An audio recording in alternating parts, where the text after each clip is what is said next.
C'est dans Matthieu. Alors, je vais vous lire les 4 évangiles parce que c'est l'un des passages qui se retrouve dans les 4 évangiles. Ah, il y a des petites différences, mais écoutez, apprécions les petites différences et surtout, voyons-y justement quelque chose de plus à rajouter. Donc, c'est dans Matthieu chapitre 14, versets 15 et 23. Et comme il se faisait tard, ses disciples vinrent à lui et lui dirent « Ce lieu est désert, et l'heure est déjà passée. Renvoie ce peuple afin qu'ils aillent dans les bourgades et qu'ils y achètent des vivres. » Mais Jésus leur dit « Il n'est pas nécessaire qu'ils y aillent. Donnez-leur vous-même à manger. » Et ils lui dirent « Nous n'avons ici que 5 pains et 2 poissons. » Et il leur dit « Apportez-les-moi ici. » Et après avoir commandé que le peuple s'assit sur l'herbe, il prit les 5 pains et les 2 poissons, et levant les yeux au ciel, il rendit grâce. Et ayant rompu les pains, il les donna aux disciples. Et les disciples les donnèrent au peuple. Tous en mangèrent et furent rassasiés. Et on apporta 12 paniers pleins des morceaux qui restèrent. Et ceux qui avaient mangé étaient environ 5000 hommes, sans compter les femmes et les petits-enfants. Aussitôt, après, Jésus obligea ses disciples d'entrer dans la barque et de passer avant lui de l'autre côté, pendant qu'il renverrait le peuple. Et après qu'il l'eut renvoyé, il monta sur une montagne pour être à part, afin de prier, et la nuit étant venue, il était là seul. Dans Marc, chapitre 6, versets 33 à 44, beaucoup de gens les virent partir et connurent où ils allaient. Ils accoururent là à pied de toutes les villes et ils les devancèrent. Et Jésus, étant sorti, vit une grande foule et il fut touché de compassion envers eux parce qu'ils étaient comme des brebis qui n'ont point de berger. Il se mit à leur enseigner beaucoup de choses, et comme l'heure était déjà avancée, ses disciples s'étant approchés lui disaient « Ce lieu est désert, et l'heure est déjà avancée, renvoie-les, afin qu'ils aillent dans les campagnes et dans les bourgs des environs, et qu'ils achètent de quoi manger. » Mais lui, répondant, leur dit « Donnez-leur vous-même à manger. » Et lui dire, irons-nous acheter pour 200 deniers de pain et donnerons-nous à manger? Mais il leur dit, combien avez-vous de pain? Allez et voyez. Et après, s'en étant être acquis, ils dirent 5 et 2 poissons. Il leur commanda de les faire tous s'asseoir par groupe sur l'herbe verte. Et ils s'assirent par rangées de 100 et de 50. Prenant les 5 pains et les 2 poissons, levant les yeux au ciel, il prononça la bénédiction, et rompit les pains et les donnait aux disciples. Enfin qu'il leur présentasse, il partagea les 2 poissons entre tous. Et tous mangèrent, furent rassasiés, et l'on apporta 12 paniers pleins des morceaux de ce qu'il restait des poissons, et ceux qui avaient mangé des pains étaient 5000 hommes. Troisième passage, je sais que c'est un peu long en lecture, mais écoutez, c'est toujours porteur, c'est la parole de Dieu. Mais les foules, donc dans Luc 9, chapitre 9, versets 11 à 17, mais les foules ayant appris le suivirent et l'ayant accueilli, il leur parlait du royaume des dieux. Et il guérissait ceux qui avaient besoin de guérison. Or, le jour commença à baisser, et les 12, s'approchant de lui dirent, renvoie la foule, qu'ils aillent dans le bourg et dans les campagnes d'alentour pour se loger et trouver des vivres. Car nous sommes ici dans un lieu désert. Il leur dit, donne-leur vous-même à manger. Mais ils dirent, nous n'avons pas plus de 5 pains et 2 poissons, à moins que nous n'allions, nous, acheter des vivres pour ce peuple, car ils étaient environ 5000 hommes. Il dit à ses disciples, faites-les asseoir par rangées de 50. Ils firent ainsi, et ils firent tous asseoir, et prenant les 5 pains et les 2 poissons, levant les yeux au ciel, il les bénit et les rompit, et les donnait aux disciples pour les présenter à la foule. Ils mangèrent et furent tous rassasiés. On apporta des morceaux qui restèrent, 12 paniers. Pour terminer, le dernier passage, c'est Jean, chapitre 6, versets 1 à 15. Après ces choses, Jésus s'en alla au-delà de la mer de Galilée ou de Tibériade. Et une grande foule le suivait parce qu'il voyait des miracles qu'il opérait sur les malades. Mais Jésus monta sur la montagne et là, il était assis avec ses disciples. Or, la Pâque des fêtes des Juifs était proche.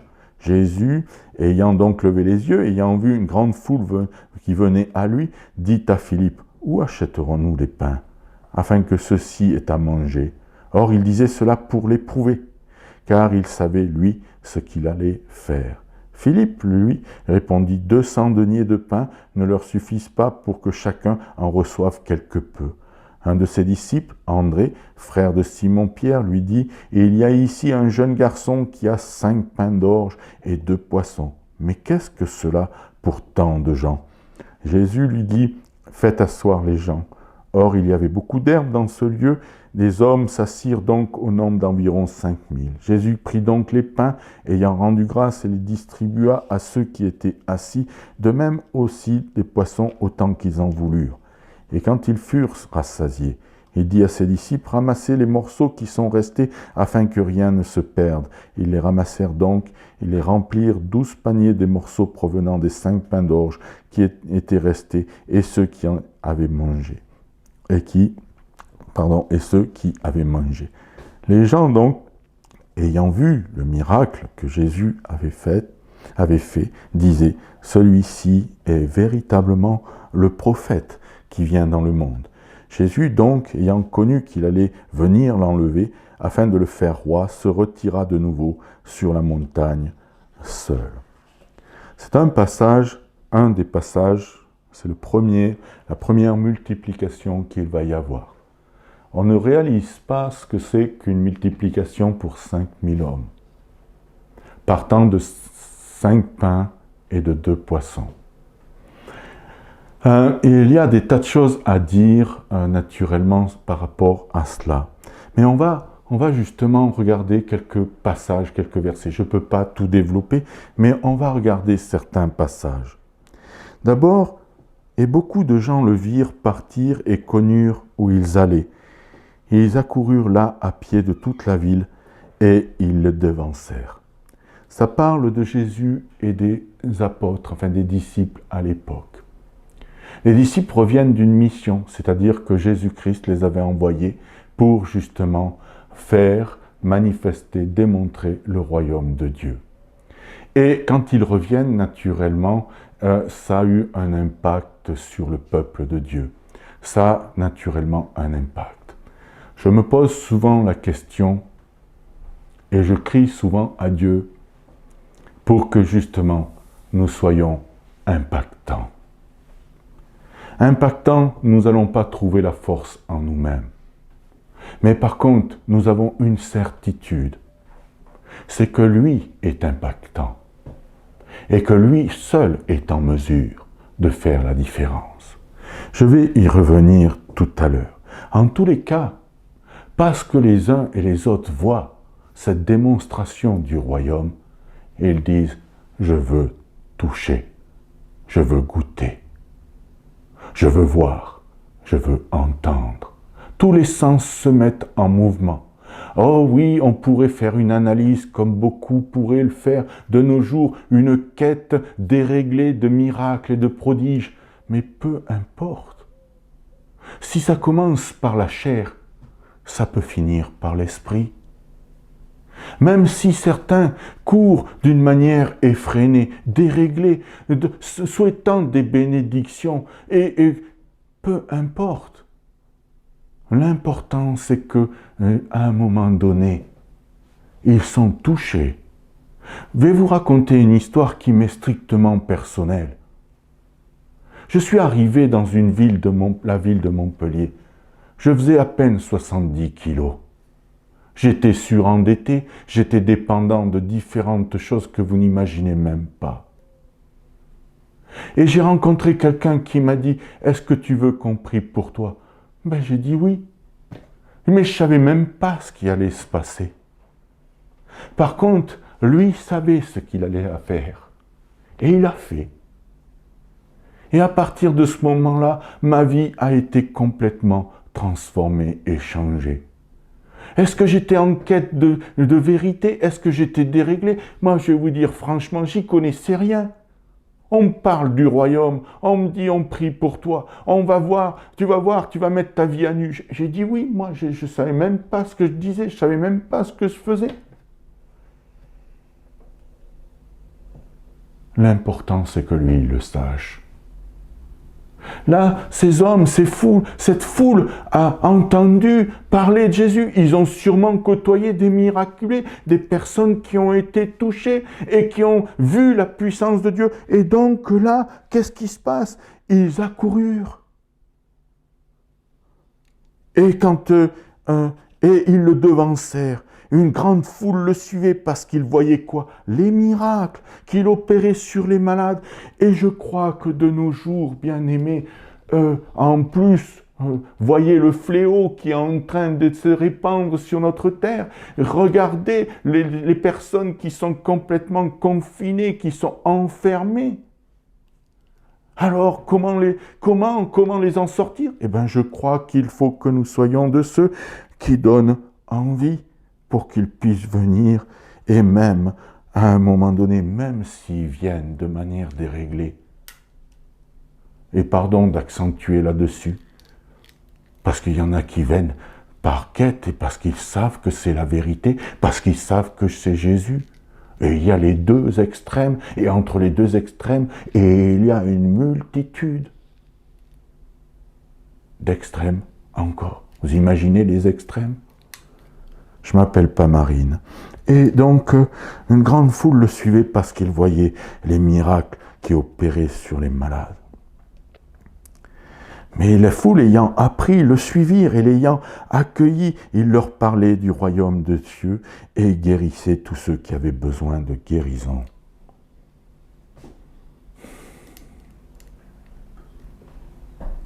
Je me pose la question encore ce matin. Et il y a 10 lépreux qui sont présentés à Jésus. Les 10 lépreux ont été guéris.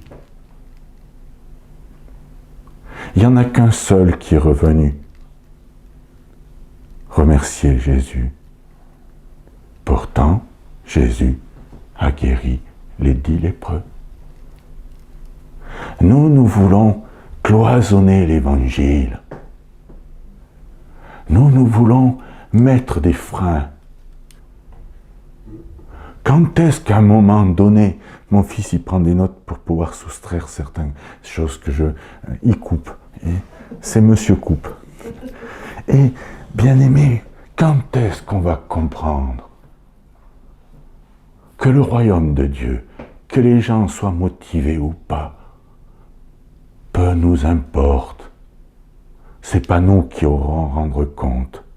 Ah oui, il y a des versets qui disent « N'impose pas les mains trop hâtivement de peur de cautionner un péché ». C'est vrai, c'est vrai. Et vous savez, je suis très vigilant, je suis très prudent. Mais bien aimé, au nom de beaucoup de vigilance, au nom de beaucoup de, je dirais, de restrictions, on ne voit rien se manifester. C'est le temps de s'humilier. Les hommes, les femmes, les enfants viennent et veulent rencontrer et voir et toucher Jésus. Tout à l'heure, il y a des petits. Ah, ça met une ambiance extraordinaire. Ils sont là. Et ils sont en train de profiter. Ah oui, non mais c'est bruyant, c'est bruyant. Eh bien écoute, c'est bruyant. Ça ne t'empêche pas de vivre la vie de l'esprit. Et je ne crois pas que Jésus soit parti et il nous ait dit, bon écoutez, quand vous saurez faire taire les enfants, je reviendrai. En suqué.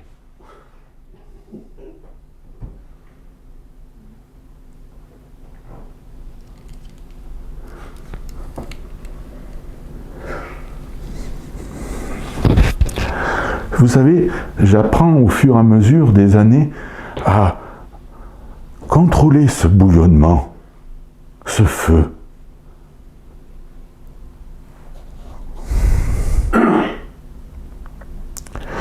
Je vais vous raconter une histoire. Il y a des personnes qui ont eu une quête de vérité, avec les moyens qu'on leur a donnés. On les a même parfois formatés. Mais ça a permis chez eux une envie, un souhait. Et puis des années plus tard, paf, la révélation se fait connaître. Parfois, il y a des petits-enfants qui, soi-disant, ne prêtent pas attention. Mais Dieu, des années plus tard, fait la différence.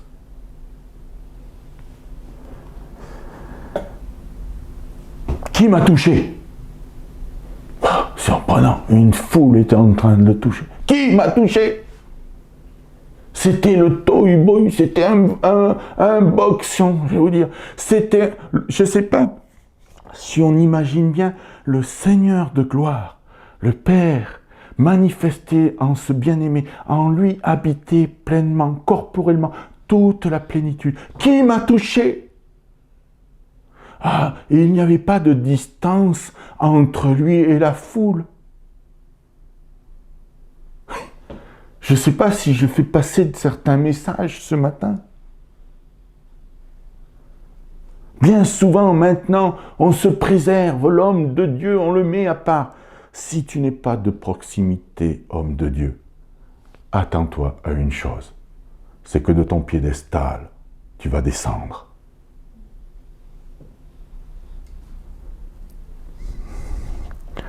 Je vais un peu fort, mais écoutez, de toute façon, c'est enregistré. Si vous voulez me joindre, les coordonnées sont ci-jointes. Mais bien aimé, je crois que le Christ, à un moment donné, dit cette parole.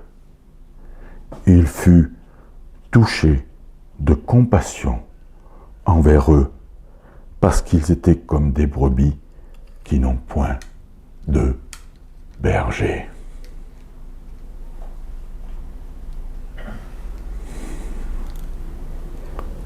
On est quand même en Israël. On est quand même dans le pays du peuple appelé. Où sont les bergers? Où sont ceux qui peuvent manifester la compassion? Le Seigneur, lui, ne rate pas le coche. Et voit cette foule. Il nous voit ce matin. Comme il a été soulevé dans la prière, que les lieux où son nom est invoqué, Dieu est là. Dieu agit. Il y en a qui cherchent des églises, qui passent d'un côté et de l'autre, qui ne trouvent jamais chaussures à leurs pieds. C'est normal, c'est normal. Mais pourtant, Jésus est toujours là. Ah, vous allez me dire, c'est vrai qu'il y a des endroits où il n'est pas là. Je me permets, je suis désolé. Il y a des endroits où Jésus n'est pas là. Mais il y a d'autres endroits où Jésus est là. Et il fait avec ce qu'on veut bien lui laisser comme espace. Pardon de dire ça, mais c'est une réalité spirituelle. En tous les cas, Jésus étant là, lui, il est ému de compassion. Et il sait que toute âme a besoin d'un berger, il a besoin d'un conducteur. Je vais y revenir sur cette importance fondamentale. Je vais même m'arrêter là.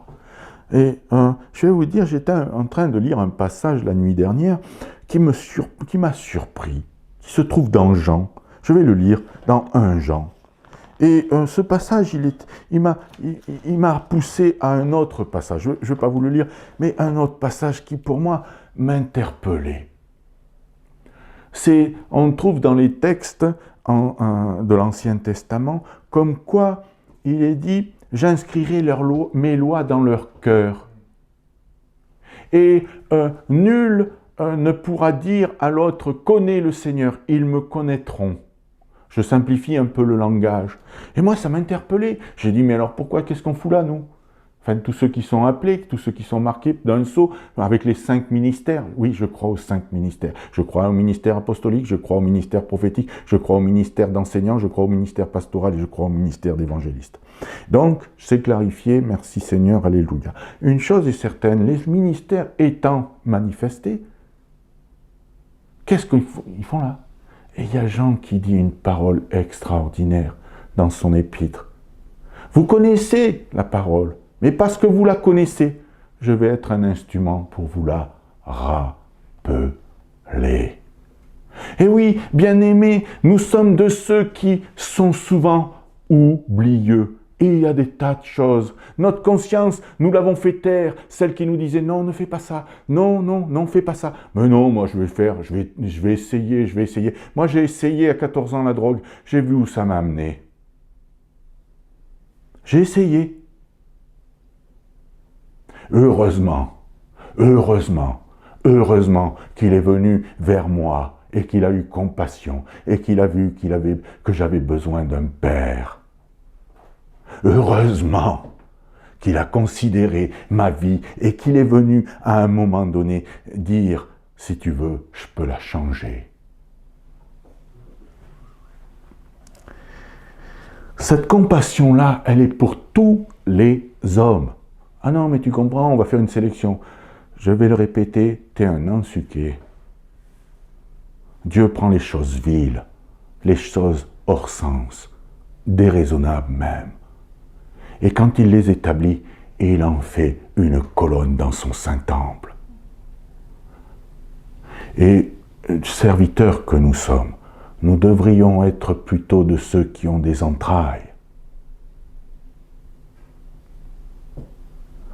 C'est vrai que nous devons mettre de l'ordre, c'est vrai que nous devons ôter.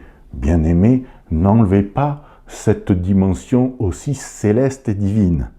D'accord? Je m'entends bien ou vous m'entendez bien? Et donc, là, on est obligé de voir les compassions de Dieu. On est obligé d'écouter la miséricorde de Dieu, la pitié de Dieu. Il connaît nos conditions, il connaît notre passé. Il sait. Moi, de savoir, je vais vous dire, il n'y en a qu'un qui a pu me changer. Ah, j'en ai connu des guerriers, hein, mais il n'y en a qu'un qui m'a calmé. Qu'un. Et il sait, et il parle. Et oui, Dieu parle. Et donc moi, je vous dis ce matin, notre Seigneur et Sauveur Jésus-Christ n'a pas changé. Ces textes que nous avons qui ont plus de 2000 ans, le Christ a exactement les mêmes et il a envie de se manifester et il va se manifester. Pour tous ceux et vers tous ceux qui accourent, qui le devancent, qui souhaitent. Même avec une pensée, je reviens, même parfois incompréhensible, inacceptable. Vous savez, il y a une femme qui se présente et qui a une enfant qui est tenue par des démons. Elle ne fait pas partie du peuple de Dieu. Elle dit, c'est une femme syrophénicienne, excusez-moi, je ne prononce pas toujours comme il faut. Je ne suis pas un grand théologien. Mais cette femme-là n'avait pas de droit en Israël. Mais parce qu'elle a demandé l'intervention du Christ dans sa vie, elle a outrepassé certains droits. Le Christ lui-même est intervenu. Tout le monde pouvait être choqué à ce moment-là. Dernièrement, je vous ai parlé de cette femme qui avait un peu de foi, ou simplement de la foi pour toucher le bord d'un vêtement. Cette femme était en opposition et en contraire par rapport à la loi. Ma fille, va, ta foi t'a guéri. Alors, Oui, cette compassion de Dieu, cet amour de Dieu, cette bienveillance de Dieu est toujours d'actualité. Alors même, regardez, on va prendre ces textes, on pourrait développer. Ce lieu est désert et l'heure est déjà passée. Et oui, les circonstances ne sont pas toujours en notre faveur. Désertique.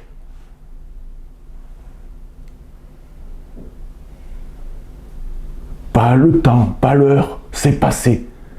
Moi, vous savez, il y a des fois, on m'appelle à 11h, minuit.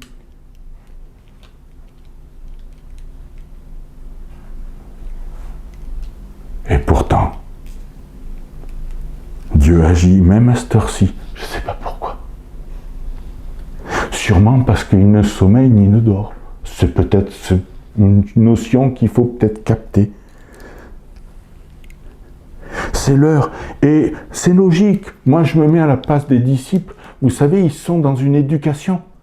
Ils sont en train d'apprendre. Ils sont en train d'être disciplinés. Et la discipline, bien, ça, on n'aime pas beaucoup. Ça, je sais. Vous en parlez à quelqu'un, je peux vous assurer qu'un jour que je raconterai mon histoire par écrit, vous verrez, celui-là était taré quand même. Il était grave, le garçon. Hein. Et je ne joue pas, et je ne fais pas je dirais, l'apologie de ce que j'ai vécu. Je suis obligé de dire, Dieu m'a changé. Et oui, donc là, lieu de désert, heure déjà passée. Les disciples, eux, donc dans cette discipline, disent, là, Seigneur, il faudrait peut-être bien les renvoyer. Il faudrait qu'ils aillent dans les bourgades pour acheter de quoi manger et de quoi dormir. Je vais vous dire, c'est bienveillant. Cette démarche est bienveillante. C'est une raison juste. On tourne en rond ou pas, je vais vous dire merci déjà de l'œuvre que Dieu a accomplie au travers de ces hommes qui sont dans la discipline. Mais là, Dieu va les faire passer à un cran supérieur. Sincèrement, bien aimés, il y a une chose qui est là, c'est qu'ils sont justes, c'est vrai, mais Dieu va les faire passer une tranche. Quand on va comprendre, quand est-ce qu'on va saisir, nous allons saisir, je me mets dans l'eau, hein, je ne sais pas pourquoi du reste, parce que peut-être que je suis de la même patte que vous, mais en tous les cas, cette discipline-là que Dieu nous impose, c'est pour justement nous faire passer un cap. Mais dans notre vie de tous les jours, quand nous rencontrons une facilité ou une difficulté, c'est un moyen de croître et de grandir. C'est un moyen, une opportunité de saisir, de faire taire ou de s'emparer et de voir un changement et une transformation. Alors, ils disent, renvoie la foule. Eh oui, parce que tout est tourné vers Jésus. Les disciples, pour l'instant, ils ne sont pas établis comme ils vont être plus tard. C'est maintenant, tous les regards sont vers Jésus. Et c'est Jésus, on va aller voir, et il leur enseignait, on l'a dit tout à l'heure, il parlait du royaume et il guérissait. Je reviendrai sur le mot guérir, tout ça, ainsi de suite. Renvoie la foule afin qu'ils aillent dans les bourgs et les campagnes pour se loger, pour trouver les vivres, car nous sommes ici dans un lieu désert. Je vous le dis, même si vous êtes dans le désert, même si ce n'est pas l'heure, moi je vous dis que la compassion de Dieu et l'amour de Dieu peut se manifester dans votre vie. C'est pas jouer avec les mots, c'est une réalité spirituelle. Si ça nous a été laissé, c'est pour notre instruction. Donc, même si tu es dans une grosse galère, même si tu es dans un truc de ouf, et que là, super, ça veut dire que justement tu as besoin d'aide, et cette aide va venir d'en haut. Du reste, si vous connaissez le verbe Seigneur, bon, c'est Seigneur, c'est celui qui est au-dessus, donc Sainte Majesté, courbons notre être, et ce n'est pas du théâtre, c'est une réalité spirituelle, reconnaissant qu'il est le maître. Et ensuite, quand il est dit sauveur, si tu veux qu'il soit sauveur dans ta vie, il faut que tu sois dans une situation où tu as besoin d'être sauvé. Sinon, il ne peut pas être sauveur. Et on comprend pourquoi il y a certains épîtres qui nous disent, celui qui dit qu'il n'a pas péché, il est menteur. Et ensuite, si tu n'es pas conscient de ton péché, comment veux-tu que Dieu te sauve de ton péché? Parce qu'on sait maintenant que le péché, c'est la mort. Et donc, tu es pécheur, tu es conduit à la mort. Alors maintenant, tu as besoin de quoi? D'un sauveur. Jésus, ayant donc levé les yeux et ayant vu qu'une grande foule venait à lui, il dit à Philippe, « Où achèterons-nous des pains, afin que ceux-ci aient à manger ?» Or, il disait cela pour l'éprouver. Et il savait, lui, ce qu'il allait faire. Quand je vous dis que c'est ambiance discipline, c'est ambiance discipline. Et on n'aime pas la discipline. Et quand Dieu nous donne un conseil, moi je vais vous dire, c'est notre cheminement. On apprend à plier, à dire Seigneur. On baisse la tête et on dit Seigneur. Moi, je ne vous annonce pas un évangile seulement, je dirais, où on sent, où on vibre, où ainsi de suite. Je suis obligé de vous annoncer un évangile qui, lui, justement, fait la différence. C'est-à-dire que Jésus est Seigneur et Sauveur. Et cette discipline, ce pliage, est indispensable pour aller plus loin, pour passer des caps. Philippe lui dit 200 deniers. Mais le gars, moi je vais vous dire franchement, c'est un généreux. Philippe est généreux. Il dit, on a 200 deniers, on va acheter à bouffer. Il ne se pose pas la question.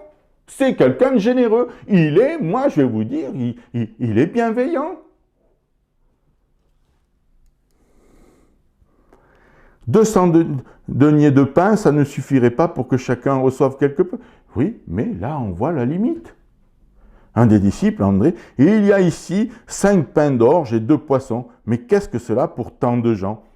Logique. Logique. Limité. C'est normal. Mais ce qui est intéressant, car il savait ce qu'il allait faire. Dieu dépasse les raisonnements et les entendements et les situations de nos vies. Dieu intervient de manière surnaturelle, bien souvent dans nos vies, et c'est indispensable. Ce Dieu-là n'est pas un Dieu qui est assis sur un trône là-haut élevé. Si, il est assis. Oui, toute majesté, toute gloire, toute autorité, toute principauté. Nous-mêmes, nous devons plier nos faces devant celui qui est de toute éternité et qui est oui et qui est amen. Ça ne changera pas, c'est immuable. Mais il a compassion de nous, il a un regard favorable nous concernant. Je commence à monter le ton parce que je ne sais pas pourquoi, mais c'est comme ça.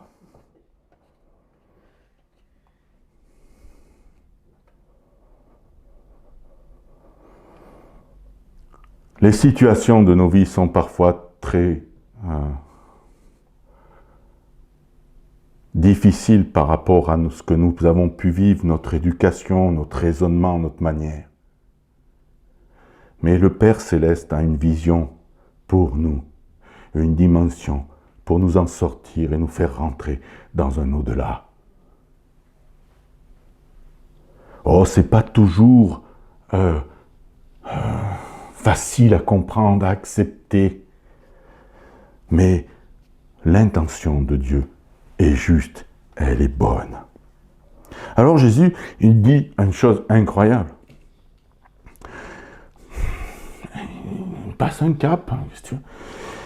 Il n'est pas nécessaire qu'ils y aillent. C'est ceux qui posaient la question, qu'ils aillent dans les bourgs, qu'ils aillent acheter à manger. Il n'est pas nécessaire qu'ils y aillent. Donnez-leur vous-même à manger. Alors là, dans la famille, je suis...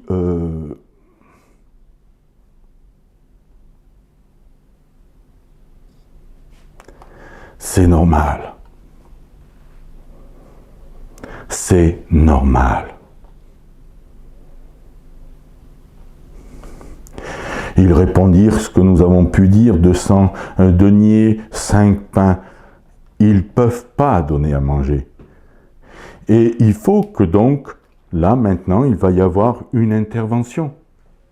Devant notre incapacité, devant notre limitation, Dieu va, lui, intervenir. quand est-ce que nous allons, bien aimés, comprendre, accepter que un Dieu est en mesure d'intervenir dans nos vies, au travers de nos vies. Bien souvent, nous, on raisonne, on regarde par rapport aux circonstances.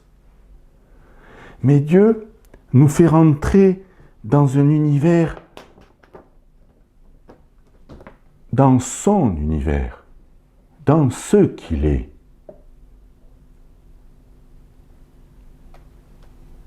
Rien ne lui est impossible. Rien. Absolument rien. Quand on étudie la parole de Dieu et qu'on écoute, j'aime souvent me servir de cela, on dit le Très-Haut. C'est fait partie d'un des attributs de Dieu, le Très-Haut. Et vous savez ce que ça veut dire, Très-Haut? Ben, il n'y a rien au-dessus. Comme je vais vous donner cette parole qui a été donnée. Toutes choses ont été faites par elle, par lui, par elle. Et toutes choses n'existent que par lui. Ça veut dire quoi? Ça veut dire que s'il y avait quelque chose qui ne serait pas de sa part, elle pourrait se réclamer et même se mettre au-dessus de lui. Ce qui est impossible parce que Dieu est le Tout-Puissant. Ça bouillonne, vous ne pouvez pas savoir au fond de moi-même. Mais j'ai envie de dire des tas de trucs. Vous savez que le plan de leur rédemption, il y a dans une épître, il est dit ceci, il n'y a rien à rajouter, il n'y a rien à soustraire. Ce que Jésus-Christ a accompli pour nous, pour moi, c'est parfait. Il n'y a rien. Et moi, je vous dis, Dieu a envie d'intervenir parce qu'il nous a fait passer de ce monde de raisonnement, d'entendement, de réflexion. Il nous fait passer de ce monde-là pour entrer maintenant dans son univers à lui. Et lui, il n'est pas limité par quelque situation, quelle qu'elle soit. C'est l'enseignement qu'il faut qu'on entende ce matin. Nous sommes maintenant dans un univers, dans un monde, dans une dimension tellement au-dessus de nos réflexions et pensées. Ça, c'est la puissance de Dieu qui se fait connaître et se révèle au travers de nos circonstances, au travers de notre marche désertique, l'heure passée, dans une dimension, peu importe. Là, Dieu est en mesure d'intervenir. Alors, Jésus dit, combien avez-vous de pain? Allez, voyez. Et après s'en être acquis, il dit 5 ou 2 poissons. Ah, il y a quand même eu de démarche, parce qu'il y avait 5000 personnes, et 5 hommes, et donc il y avait des femmes, et puisqu'il y avait des enfants. Et je suis désolé, s'il y a une femme, il va y avoir une multiplication, et puis à l'époque, je vais vous dire, ça rigolait pas, hein, c'était piou, piou, piou, piou, piou, piou, piou, piou, piou, hein, et ça galopait dans tous les sens. Hein. Et donc là, il dit, et les autres vont s'enquérir, qu'est-ce qu'il y a, qu'est-ce que vous avez à manger, le maître nous demande, qu'est-ce que vous avez, ils reviennent avec une récolte incroyable, 5 pains pour 5000 hommes, j'ai essayé, les biscottes étaient nécessaires. 2 poissons.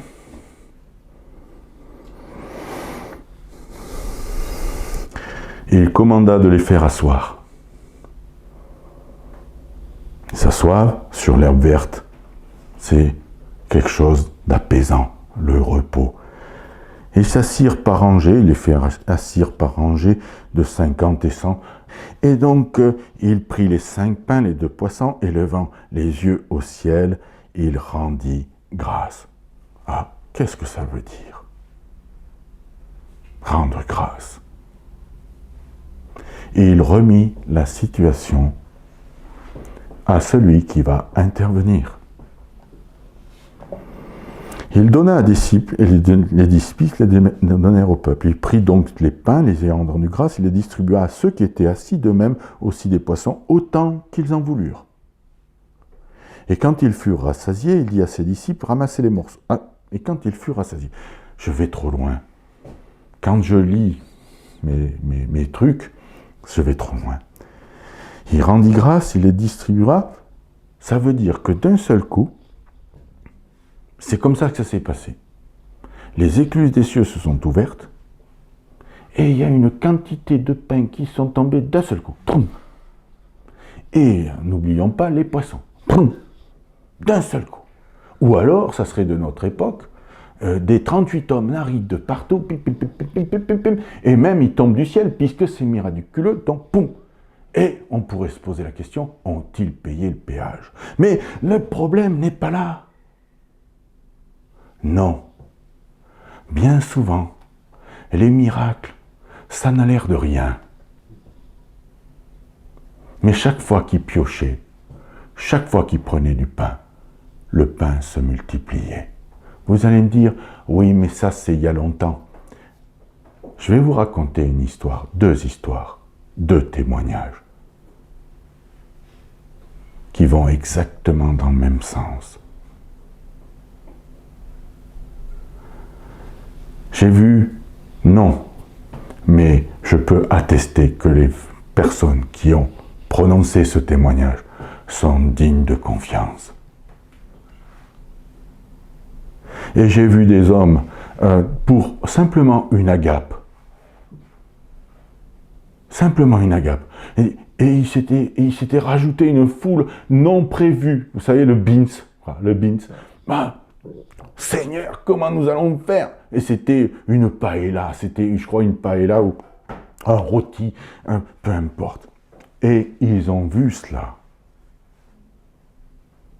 Ils coupaient le rôti, ils ne diminuaient pas. Alors ils avaient commencé, c'est normal. Ils avaient commencé à couper des tranches, mais alors, tu voyais à travers. Et puis à un moment donné, voyant que ça ne diminue pas, ils coupaient, c'était plus large. Donc les premiers étaient moins bien servis que les derniers. C'était biblique, quelque part, rien ne changeait. Mais une chose, c'est que les choses se multipliaient. Et j'ai vu un témoignage, une sœur qui gérait un orphelinat, les personnes, et elle trempait la main dans le panier de poulet frit, et elle distribuait. Le sac n'était pas plus gros que ça. Vous allez me dire, non, j'ai pas fumé ce matin, c'est simplement que le Seigneur est vivant. On pense souvent que les miracles, il faut quelque chose d'extraordinaire. Oui, parfois, c'est vrai, je vous l'ai dit, sincèrement, je les ai vécus. Quand vous avez la présence de Dieu et qu'il se manifeste, il y a beaucoup de personnes qui font canard à ce moment-là. Mais, bien aimé, des fois, ça te tombe dessus, tu ne sais pas pourquoi, comment. C'est extraordinaire de pouvoir penser cette chose-là. Quand Jésus-Christ nous a réconciliés avec Dieu le Père, et il est écrit que celui qui croira en moi, il passera des ténèbres à son admirable lumière. Nous passons justement d'un monde, je dirais, terrestre, qui va se détruire, s'auto-détruire, le jugement est déjà prononcé, que vous le vouliez ou non. C'est pas moi qui vais le faire, c'est lui. Mais une chose est certaine, de passer de ce monde à son monde, va nous faire voir combien il est miséricordieux et plein de compassion, et surtout, tout puissant.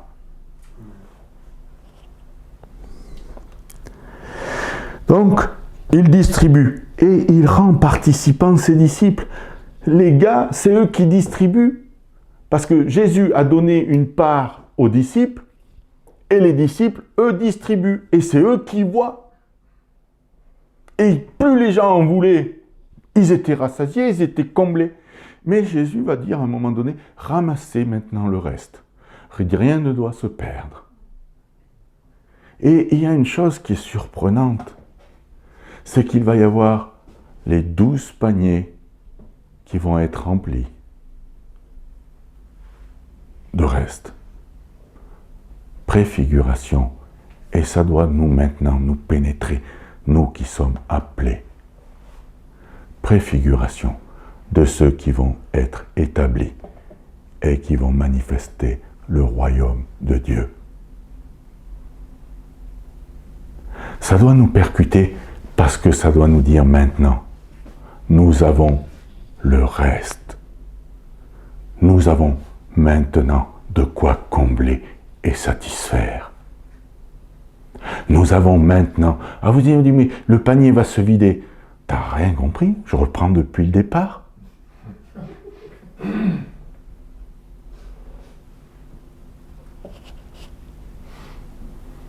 Ça veut dire que avec ce qu'il va nous donner et ce qu'il nous a donné, ah oui, mais tu comprends. Ben oui, je comprends. Mais ça ne m'empêche pas ce que moi je t'ai donné. Et si je te donne, ça veut dire que maintenant, tu vas pouvoir multiplier. Tu vas pouvoir croître. Tu vas pouvoir voir les miracles. Oh, mais j'en suis pas digne. Je t'ai pas demandé si tu étais digne, c'est moi qui t'ai rendu digne. Oui, tu es indigne, mais maintenant, moi, je te donne la possibilité. Maintenant, moi, je te donne d'aller plus loin.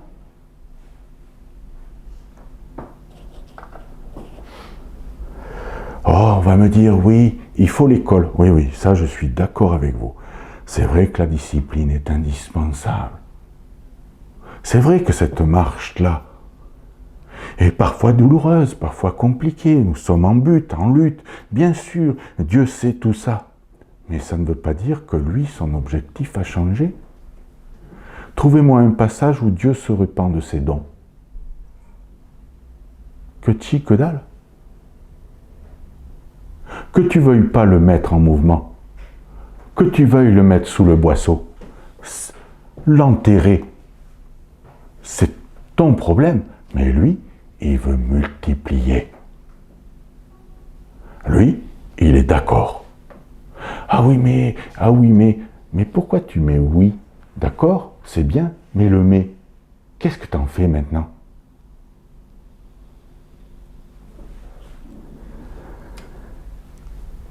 La provision du royaume céleste, cette abondance, ces cieux déchirés, vous croyez que Jésus-Christ est mort sur la croix, pourquoi faire? Pour nous réconcilier avec Dieu, pour nous permettre d'être en communion avec lui. Nous avons souvent, pour ceux qui ont marché déjà avec le Seigneur, souvent souillé notre marche. Bien souvent, nous avons oublié que le roi de gloire était monté sur la croix à notre place. Nous avons oublié son cheminement, ses douleurs de Gethsémane et la suite. Nous avons oublié qu'il est descendu de son ciel de gloire pour un temps, pour être à nos côtés, pour être semblable à nous. Nous sommes souvent oublieux, n'est-ce pas? Mais la profusion est possible. La démonstration est possible. Le royaume de Dieu n'est pas limité. Il y en a qui croient que c'était avant et puis qui n'y croient plus. Je vais vous dire, mais vous en moquez. Je peux attester avec assurance que Dieu est en mesure d'opérer actuellement. Alors on va me dire, oui, alors toi tu vas t'appuyer sur ta propre force. Ben, on va dire, Moïse, lui, quand il a été appelé, il n'avait pas de force. Il n'était plus rien. C'était 0 plus 0 égale la tête à Toto. Il n'avait plus rien, tu peux noter. Et il n'avait plus rien. Rien du tout. C'est un homme qui a été éduqué, qui a été modelé, façonné, que vous n'imaginez même pas. C'est un guerrier. Il brandissait les armes. Il savait utiliser les sciences. Mais là, au bout de 40 ans dans le désert, il n'y avait plus rien. Il n'avait qu'un bâton, qu'un bout de bois, quelques brebis. Je ne sais pas, il n'est pas écrit combien il y avait de brebis. Là, je suis désolé, je n'ai pas fait les recherches, je n'ai pas approfondi, je n'ai pas cherché, je ne sais pas. Mais il avait un bout de bois. Et surprenante, chose surprenante, qui dépasse l'entendement, Moïse appelé. Allez, maintenant, tu vas libérer mon peuple. Ouh là, on se calme. Oula. Eh oui, les blessures du passé, les bastonnades, le plus rien, le néant. Ah non, moi, j'y vais pas, moi. La semaine dernière, on a pu voir, on a pu étudier succinctement un roi ou une prophétesse, Rebecca, lui dit « Hé, va combattre !» Il dit « Attends, on va y aller, mais toi tu viens avec moi. » Pourquoi? Parce que 20 ans de soumission, de domination adverse, 20 années. Et quand Dieu se révèle, c'est comme à Gédéon. Ah non, mais moi je suis le plus petit de tous les petits, de tous les petits, de tous les petits. Lui, il était infiniment petit. L'infiniment petit, et c'est là que Dieu t'envoie. Et il va gagner des batailles avec une cruche et un flambeau. Tu te dis, mais là, il y a un problème, il y a un vrai souci. Seigneur, quel art de la guerre. Waouh! Il a été chez Ikea, pris des caddies, 300 cruches. Et ensuite, il a acheté des bougies, et hardi petit, il est parti en guerre. Et on rigole. Mais moi, je vous dis, c'est la vérité. Moïse, il n'avait qu'un bâton. Vous savez qu'à travers de ce bâton, il y a eu des fléaux qui ont été manifestés. Et il y a eu des miracles au travers du bâton. Moi, je te dis ce matin, je me dis, Jean-Marc, ce matin, parce que je me parle à moi-même, en fin de compte, que vous écoutiez ou pas, non, je plaisante. Comme tu es, avec ce que tu as, Dieu va faire. Dieu veut faire. Oh! Faut que je mette ma vie en règle, t'as raison. Mais la vie est en règle. Mais Dieu veut faire. David était un berger. C'est devenu l'un des plus grands rois d'Israël. Et, oh, les psaumes de David. Oh, inspiration, révélation, connaissance du Christ. Eh oui, paroles prophétisées au travers des cantiques. Oh non, il faut pas, les cantiques, c'est, on chante, pas trop de rythme, pas trop de ci, pas trop de mi, patata, patata. Ouais, vas-y, verrouille tout, comme ça, il n'y a pas de problème. On verrouille tout. On verrouille tout par peur, par crainte. Moïse, il n'a rien verrouillé du tout. La main est sainte. Prends ton bâton, jette-le, clac. Avec ce que Moïse était, oui, il était lépreux, mais parce qu'il était envoyé, parce qu'il était sous le couvert, la main est sainte. Le bâton qui est insignifiant, qui n'a rien, va devenir un instrument. Pourquoi? Et au travers de ce geste, Dieu agit. Dieu nous appelle ce matin à être des hommes et des femmes de foi, tout simplement. La discipline est sérieuse parfois, le chemin est douloureux, oui, mais Dieu a raison de tout. Que son saint nom soit glorifié et exalté. Amen.